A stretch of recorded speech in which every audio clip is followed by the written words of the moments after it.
अस्सलाम वालेकुम व्यूअर्स, मैं हूं समीना पाशा। आज भी कुछ 2-3 अहम खबरें हैं जिसके ऊपर हम बात करेंगे। एक खबर तो ये है कि बहुत ज़्यादा मार्केट में ये बात फैलाई जा रही है कि इमरान खान साहब की कोई नवाज शरीफ साहब से बातचीत हो रही है, कोई बैकडोर राब्ता हुआ है और कुछ मामलात को आगे बढ़ाया जा रहा है। इस खबर में कितनी सदाकत है, ये खबर क्यों फैली है, इसके हवाले से भी बात होगी। दूसरी खबर ये भी है कि जनाब मार्केट में जो फैलाई जा रही है और जिसमें ये कहा जा रहा है कि कुछ अंडर डिस्कशन है इस्लामाबाद में मामलात, वो आर्मी चीफ साहब की तैनाती और या फिर तैनाती ना होने की सूरत में जो मौजूदा लीडरशिप है उसी को एक्सटेंशन देने की तरफ मामला जा रहे हैं। क्या उसके ऊपर कोई गुफ्तगू हो रही है, इसके ऊपर भी बात होगी। और थोड़ी सी बात ये भी करेंगे कि इमरान खान साहब के जलसे जुलूस जो हैं आखिर वो क्या रिज़ल्ट देने जा रहे हैं और क्यों उनके जलसे जुलूस के ऊपर बहुत ज़्यादा मीडिया में तनकीद हो रही है कि जनाब सैलाब की तरफ नहीं आ रहे, जलसों की तरफ जा रहे। तो थोड़ा इसके ऊपर भी कमेंट करेंगे। पहले जनाब ज़रा इस पर आ जाते हैं कि इस वक्त हो क्या रहा है। देखिए, ये हुकूमत इक़्तिदार में आ तो गई है और हमने ये भी देखा कि जो मौजूदा इस्टेब्लिशमेंट है उनके साथ जिस तरह भी इनके मामलात हैं उसको बहुत ज़्यादा ओन भी नहीं करते हैं लेकिन बहुत ज़्यादा डिसओन भी नहीं कर सकते हैं। तो एक अजीब सी कंफ्यूज्ड स्टेट में हमें ये हुकूमत नज़र आ रही है। उसकी बुनियादी वजह यह है कि हुकूमत तो उन्हें मिल गई है और उन्होंने जो नैब तरामीम करनी थी, इलेक्शन रिफॉर्म्स करनी थी, वो भी कर ली हैं। लेकिन हुआ क्या, नैब तरामीम जो हैं और जो ओवरसीज़ पाकिस्तानी वाला मामला है वो भी सारी चले गए मामलात अदालतों में। अब आखिर में इनको जो चीज़ मिल सकती थी वो ये थी कि जनाब गवर्नमेंट तो हम कर रहे होते, पॉपुलैरिटी मिल जाती, कोई अगले इलेक्शन में जीतने की कोई यकीन दहानी मिल जाती। तो फ़िलहाल तो वो भी नज़र नहीं आ रही है। इस सारी सूरत हाल में कुछ कमिटमेंट्स जो पहले की गई थी वो भी पूरी होती नज़र नहीं आ रही हैं। मिसाल के तौर पर मरियम नवाज़ साहिबा का जो मामला है वो अभी तक लटका हुआ है। मतलब ना तो वो बाहर जा सकती हैं, ना अभी तक उनका पासपोर्ट वापस उन्हें मिला है, ना ही अभी उनको केसेस में किसी किस्म का कोई रिलीफ मिलता नज़र आ रहा है। इसी तरह से मियाँ साहब अभी तक वतन वापस नहीं आए और उनकी अगरचे बहुत ज़्यादा डेट्स दी जा रही थी कि शायद सितंबर के एंड में वो आ जाएंगे, लेकिन अब ऐसे हालात साजगार नज़र नहीं आ रहे कि वो आएँ वापस, क्योंकि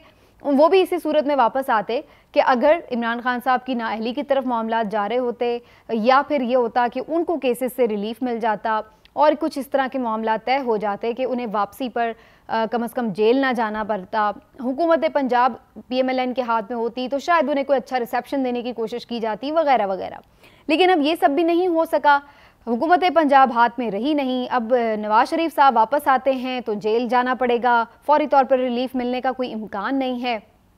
और ऐसी सूरत में अभी फौरी तौर पर नज़र ये नहीं आ रहा है कि इमरान खान साहब के मामलात को, उनके केसेस के मामलात पर कोई बहुत बड़े फैसले आ रहे हैं। ऐसा लग रहा है कि जो उनके केसेस हैं, जो नाअहली के मामलात हैं, उनको कम से कम सितंबर में तो अभी चलाया जाएगा, उसके ऊपर कोई वाज़ेह डिसीजन आता नज़र नहीं आ रहा।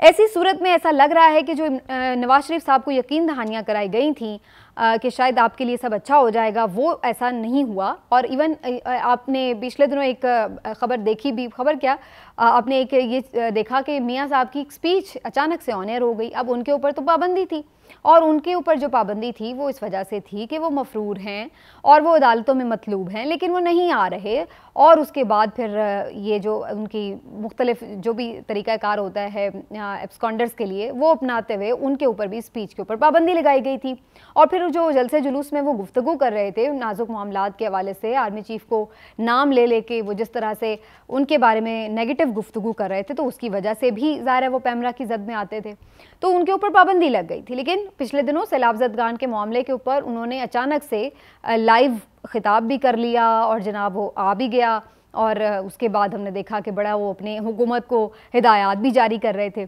लेकिन उसके बाद से दोबारा वो उस तरह से मीडिया पर भी हमें नज़र नहीं आए। तो वो जो एक सेंसरशिप थी वो ऐसे लग रहा है मुकम्मल तौर पर अभी उठी नहीं है। तो जितना फ्री हैंड PMLN चाह रही थी मरियम नवाज साहिबा के हवाले से, मियाँ साहब के हवाले से, वो फ्री हैंड उन्हें मिलता हुआ नज़र नहीं आ रहा। उसकी वजह मिसकमिटमेंट भी हो सकती है और उसकी वजह इस सिस्टम के अंदर से जो एक रेजिस्टेंस नज़र आ रही है वो भी हो सकती है।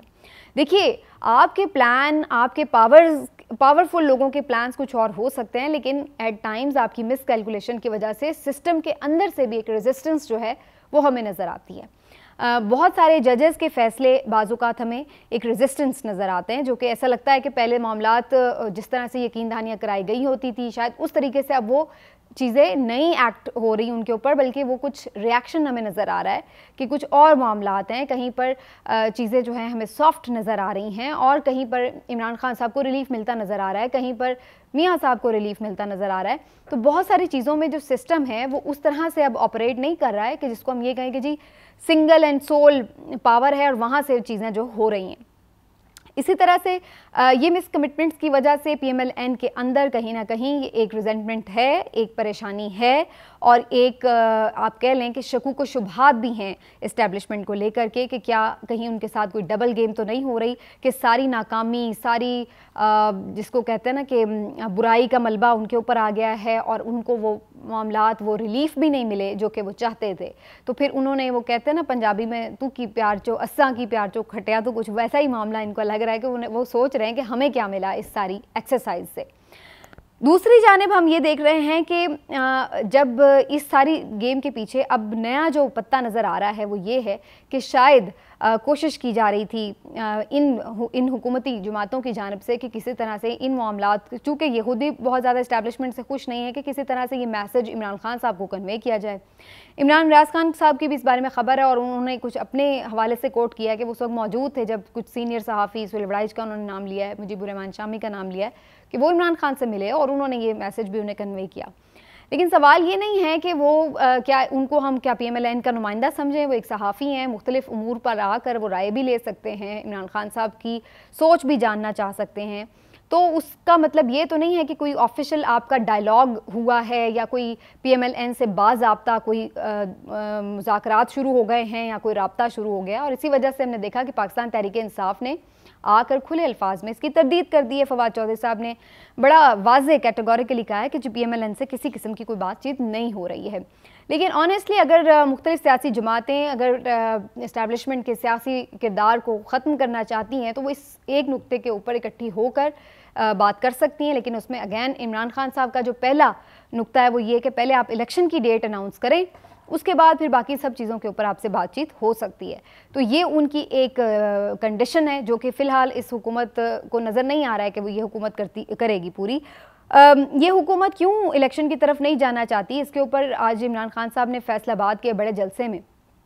बड़ी क्लियर बातें की हैं। आज वैसे बड़ा ख़तरनाक भी था। खैर ये उनकी स्ट्रेटजी भी चल रही है कि वो एक दो जलसों में आके थोड़ी एग्रेसिव और एक कदम आगे बढ़ के शॉट्स खेलते हैं और फिर अगले एक दो जलसों में थोड़ा सा वो सॉफ्ट नज़र आते हैं हमें, इस्टेब्लिशमेंट के ऊपर भी और जुडिशरी के ऊपर भी और मुख्तलिफ सियासतदानों के ऊपर भी। तो आज वो काफ़ी एग्रेसिव थे और उन्होंने बड़ा क्लियरली बातें की। उन्होंने कहा कि एक तो ज़ाहिर है ये खौफ है कि इस वक्त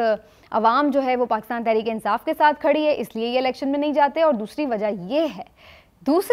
ये है कि जो नवंबर की एक तैनाती है उसके ऊपर ये लोग अटके हुए हैं कि हम वो तैनाती किसी तरह कर लें, अपनी पसंद का आर्मी चीफ ले आएँ जो हमारे साथ आके मिलकर चले, तो फिर उसके बाद हम इलेक्शन की तरफ जाएंगे। तो शायद ये समझते हैं कि ना सिर्फ ये कि उन्हें इलेक्शन में हेल्प आउट हो जाएगा, बल्कि इसके साथ साथ जो इनके केसेस हैं उनके ऊपर भी उनकी पकड़ नहीं होगी। ये इमरान खान साहब ने अपनी स्पीच में बात कही।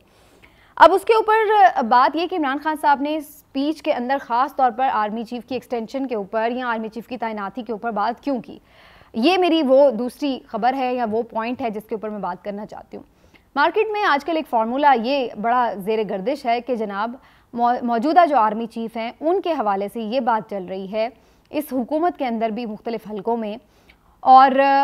शायद किसी हद तक इस्टेब्लिशमेंट के मुख्तलिफ हलकों में कि मौजूदा आर्मी चीफ को कंटिन्यू कराया जाए और उन्हीं को कुछ महीने की एक्सटेंशन दे दी जाए, जिसके अंडर उनके साथ साथ दो बातें हो जाएं। एक तो ये कि उनके ही नीचे इलेक्शन हो जाएं, एक तो ये वजह हो जाए, और दूसरी उससे मकसद ये हासिल करना चाहते हैं कि जो कोई भी इनके फेवरेट कैरेक्टर्स हैं या सिपहसालार बनने के कैंडिडेट इनको बुनियादी तौर पर ज़्यादा समझदार या ज़्यादा केपेबल लगते हैं, वो चाहते हैं कि वो लोग उस वक्त ऊपर आ जाएं, कुछ मज़ीद रिटायरमेंट्स हो जाएं और जो इनके मनपसंद लोग हैं वो ऊपर आ जाएं जिनको ये आर्मी चीफ बनाना चाहते हैं। तो ये इस वजह से ये मार्केट में बात आ रही है कि शायद 6 महीने की एक्सटेंशन जो है वो मौजूदा आर्मी चीफ को दे दी जाएगी और उसके बदले फिर उनसे भी कुछ फेवर्स जो हैं मज़ीद ले ली जाएंगी। अब इसमें दो तीन चीज़ें हैं। एक तो ये कि DGISPR ने बड़ा कैटेगोरिकली ये प्रेस कॉन्फ्रेंस में कहा था कि मौजूदा आर्मी चीफ नवंबर में रिटायर्ड हो जाएंगे और कोई एक्सटेंशन वो नहीं चाहते। वो मौजूदा जो आर्मी चीफ हैं अपने जो ओहदा है उसको मज़ीद एक्सटेंड नहीं करना चाहते। ये उन्होंने बड़ा कैटेगोरिकली प्रेस कॉन्फ्रेंस में कहा था। तो एक तो वो एक अनाउंसमेंट जो थी वो बड़ी इंपॉर्टेंट है। तो क्या उसके बाद क्या माइंड बदल जाएगा और क्या वो इतना आसानी से इस चीज़ को आकर डिज़ोल्व भी कर देंगे कि जो उन्होंने उस वक्त कहा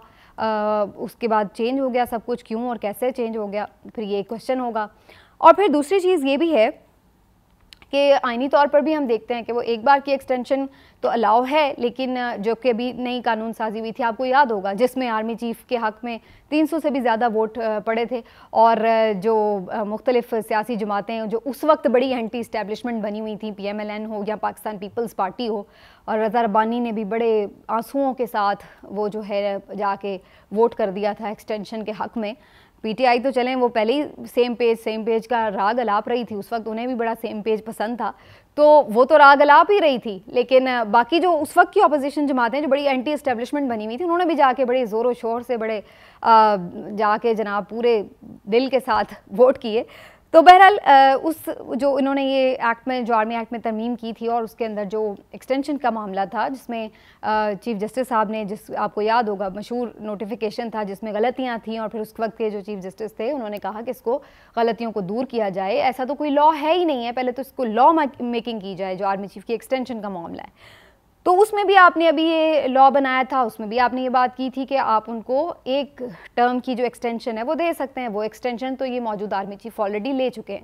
तो फिर क्या मज़ीद किसी एडहॉक एक्सटेंशन के लिए क्या तरीक़ाकार कोई कानूनी आइनी रेगुलेशन करनी पड़ेगी या नहीं? ये एक पेचीदा आइनी और कानूनी सवाल हो सकता है जिसका जवाब आइनी माहिरीन दे सकते हैं। लेकिन क्या इस आर्मी चीफ को ये बात सूट करती है कि वो इस सेटअप के साथ मज़ीद 6 महीने गुजारें और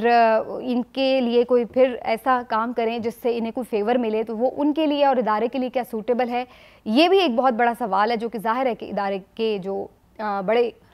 कमांडर्स हैं वो इस चीज़ को भी देखेंगे। लेकिन बहरहाल अगेन यही बात है कि ये तो सिर्फ र्यूमर्स हैं, अभी नहीं मालूम है कि इस पर क्या फ़ैसला होता है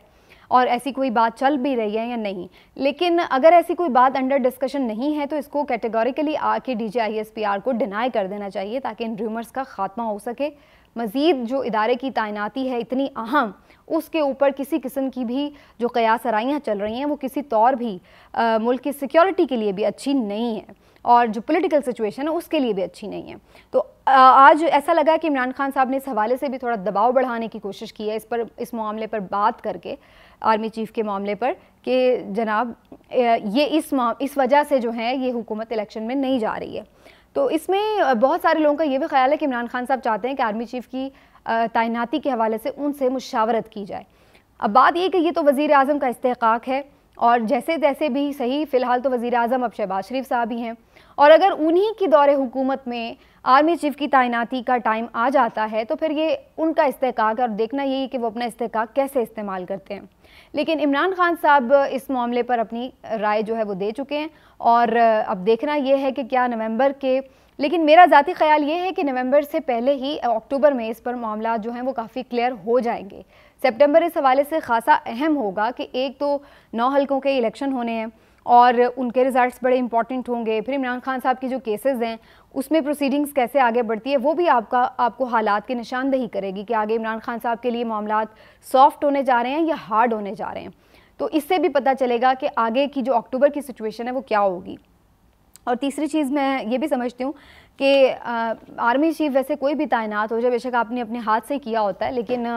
ये कोई हिस्टोरिकल अगर आप रेफरेंस देख लें तो इसमें आपको कोई भी ऐसा नज़र नहीं आ रहा कि अगर आपने अपने हाथ से अपनी पसंद का बंदा ले आए हैं तो उसने आपके साथ बड़ी वफा की हो। हमने तो मुख्तलिफ जो अपनी तारीख़ के हवाले हैं उसमें यही देखा है कि भले जनरल ज़ियाउल हक साहब को भुट्टो साहब लेके आए हों या फिर मियाँ नवाज़ शरीफ साहब लेकर आए हों जनरल मुशर्रफ को, या फिर आप देख लें कि बहुत इल्ज़ाम लगता है इमरान खान साहब पर कि जी बाजवा साहब के साथ मिलकर उन्होंने नवाज शरीफ साहब को हटाया हो या उनकी मदद से हुकूमत में आए हों, जो भी, तो क्या फिर उन्हीं की टेन्योर में उन्हें नहीं निकाला गया हुकूमत से और वो किस पर आज ढके छुपे अल्फाज में तनकीद करते हैं। तो कहने का मकसद ये है कि ये अगर कोई ये सोच रखता है कि जी अपनी पसंद का बंदा आ जाएगा तो मामलात सब अच्छे हो जाएंगे, तो ऐसा हिस्ट्री तो हमें ऐसा नहीं बताती, तारीख़ तो हमें ऐसा नहीं बताती। तो इसलिए एक इस चीज़ के ऊपर पूरे मुल्क को स्टेक पर लगा देना, ये तो कोई भी दानिशमंदी नज़र नहीं आ रही, और उससे जो अल्टीमेटली लूज़र हैं वो सिर्फ पाकिस्तान की अवाम ही हमें नज़र आ रहे हैं। आज के व्लॉग से इतना ही, इंशाल्लाह फिर आपसे मिलेंगे। अपना ख्याल रखिए, अल्लाह हाफ़िज़।